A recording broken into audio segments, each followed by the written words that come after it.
Hello, I'm Isabella, and I'm about to celebrate my 29th birthday. This year marks 4 years since I married my husband, Larry, who's 2 years older than me. Our son, Roger, just turned 3. I used to work full-time, but after Roger arrived, I switched to a part-time role at the same company so I could better balance work and family life. From the beginning of our relationship, Larry was always straightforward and confident, but since we got married, I've noticed a more dominant side to him. Larry has a younger sister, Rachel, who's 10 years his junior, 22 years old. Their age gap seems to have fostered an overly indulgent attitude toward her, and while it didn't bother me much before we married, things have started to change since then. Rachel's visits, once charming, have become frequent and unannounced. She often arrives empty-handed, expecting hospitality without any regard for us, and, when she does visit, Larry expects me to serve her without question. She speaks to me as if I'm invisible, addressing Larry with a casual, "Hey, brother, I'm here again." Despite not planning for extra guests, I find myself serving dinner to Rachel and Larry. Larry, instead of showing any understanding, criticizes me in front of her, insisting that I should have been more thoughtful. Though Rachel apologizes in words, it's clear she relishes the preferential treatment from Larry. After dinner, they leave the table a mess and move to the living room, leaving Roger and me largely ignored, treated more like staff than family. One evening, just as Roger and I were about to take a bath, Larry interrupted loudly, demanding I go out and buy a gateau for Rachel, because she wanted it right now, despite it being late. Reluctantly, I agreed, taking Roger along with me to the shop. While we were out, I overheard Larry and Rachel criticizing me, questioning Larry's decision to marry me. Roger, though too young to understand fully, sensed the tension. To lighten the mood, I asked him about the gateau, and his excited choice, a fruit-covered one, helped distract us from the discomfort. We managed to find both the gateau Rachel wanted and the one Roger picked just before the shop closed. When we returned and served them, Rachel pointed at Roger's special gateau and claimed it for herself. Before I could respond, Larry took it from Roger and handed it to Rachel, dismissing Roger's protests. Larry justified his action by saying he'd paid for the gateau, so he had the right to decide who gets which one. At that moment, I couldn't hold back any longer. I voiced my frustration loud and clear. Larry responded by threatening divorce. Roger, who had been crying, tried to ease the tension by saying, "Mom, I love gateau with strawberries too. It's delicious." As he ate a piece of the gateau meant for Rachel, seeing Roger suffer was too much for me. I quickly moved him to another room where he could enjoy his gateau in peace. In the other room, I could hear Larry apologizing to Rachel, regretting his behavior, but I stayed silent, choosing to focus on Roger's well-being. Watching him happily eat his gateau was a small comfort. Afterward, we decided to take a late bath and sleep in Roger's bed. The next morning, as I prepared breakfast, I was shocked to hear Roger crying. His cherished piggy bank, a gift from my father, had been broken, and all the money he had saved was gone. Roger, who always said goodnight to his piggy bank, was devastated. When I confronted Larry, he casually mentioned that Rachel had taken the money because she needed some cash. Holding my crying, trembling son, I felt his pain deeply. I cried with him. It was heartbreaking to see Larry put his sister's needs above our son's. Driven by anger and sadness, I confronted Larry more directly than ever before. Breaking my usual practice of avoiding arguments in front of Roger, I demanded an explanation. Without a word, Larry went to the bedroom and returned with something that took my breath away: divorce papers.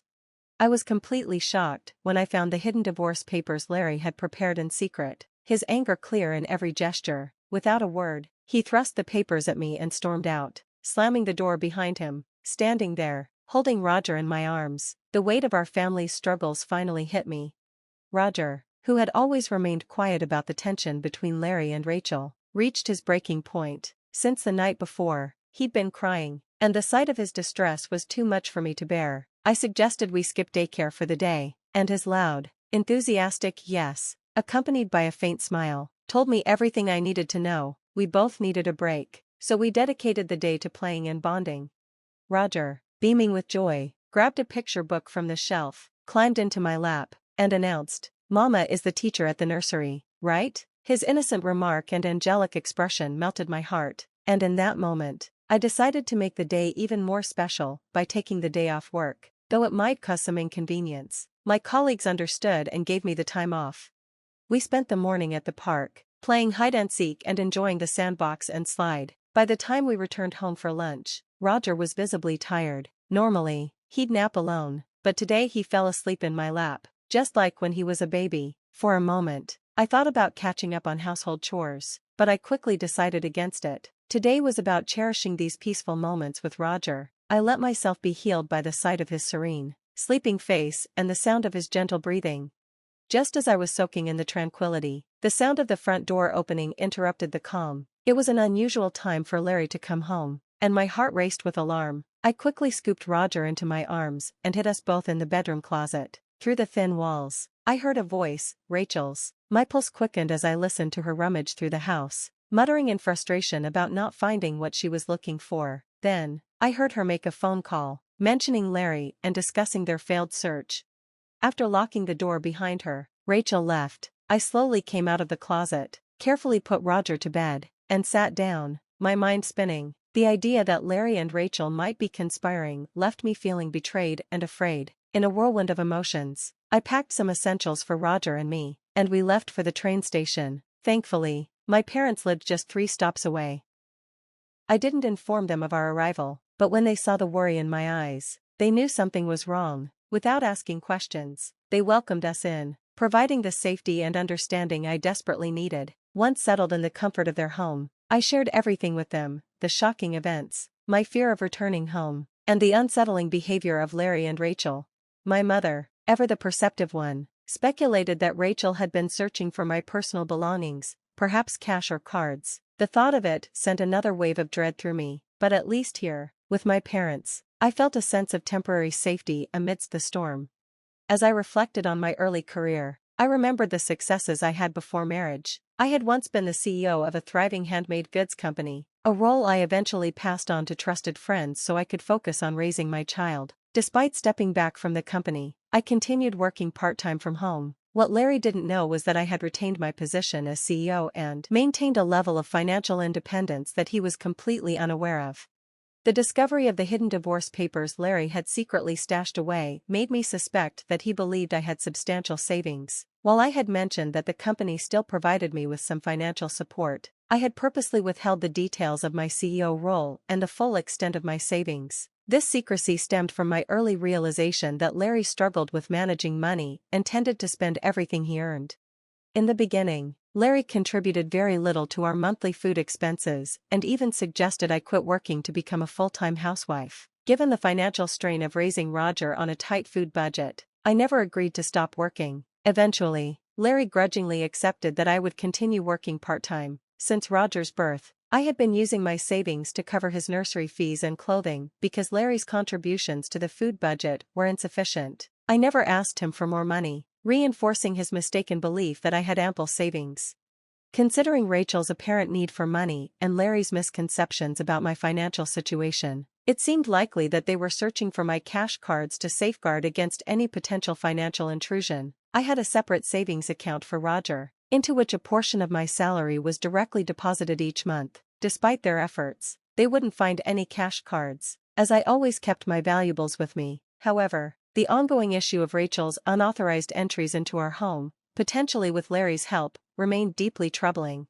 Taking my father's advice to heart, I decided to secure my valuables, including my cash cards, in my parents' safe. As I pondered their motivations, Roger approached my father, tears in his eyes, distraught over his broken piggy bank. The incident highlighted not only their financial invasion but also the emotional toll it was taking on my son. My father was incensed by the news of Roger's broken piggy bank and his lost savings, vowing to confront Larry. My mother, however, suggested a more cautious approach, finding out their motives first, as rash accusations could make us look guilty in the eyes of the law, potentially tipping the scales in Larry's favor during a divorce.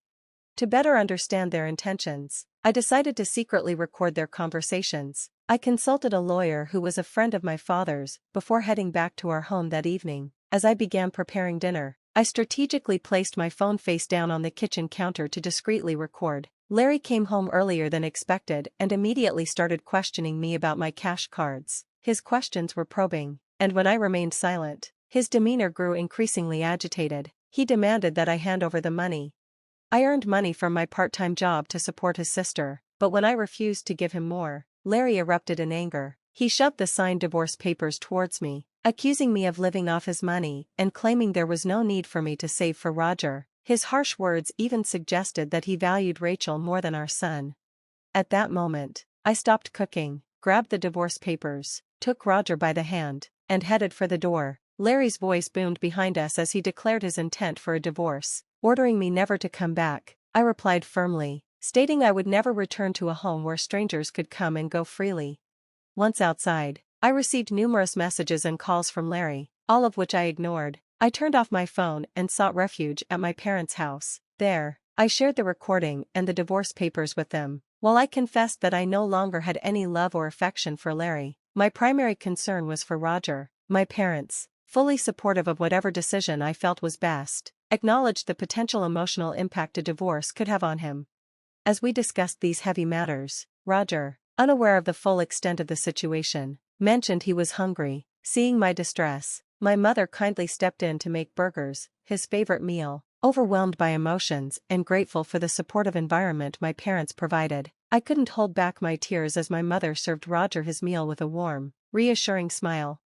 As my mother prepared the burgers, Roger and I were reminded that we could always find comfort and joy with family. Taking a big bite, Roger's face lit up with delight, and he praised his grandma's cooking, saying he wished he could have her burgers every day. Smiling, I told him the secret ingredient was the love we all shared for him. In a heartwarming gesture, Roger took another large bite and then offered it to me. His simple act of sharing moved me to tears, despite my efforts to hold them back. Noticing my tears, my father reassured Roger that they were tears of happiness, not sadness. Understanding this, Roger hugged me tightly, and I saw my father's eyes brimming with emotion, reflecting the deep value of family. In this comforting atmosphere, I explained to Roger how precious family truly is. Surprised, he asked if Dad thought only Rachel was family. My father gently confirmed that this wasn't the case and asked Roger if he would like to live with us. With a joyful laugh, Roger happily agreed, bringing smiles to everyone's faces. Amidst these tender family moments, I realized that it was time to part ways with Larry, though the decision was tough, and the thought of discussing the divorce weighed heavily on my heart. Roger seemed to intuitively understand the need for change. He even playfully called our older pet dog his younger brother. The next day, we began formalizing the divorce proceedings with the help of a lawyer who was a friend of my father. As we set the legal wheels in motion, my father and Roger shared comforting laughs, lightening the mood. I spent time reflecting on my childhood and the strength I had gained from my family.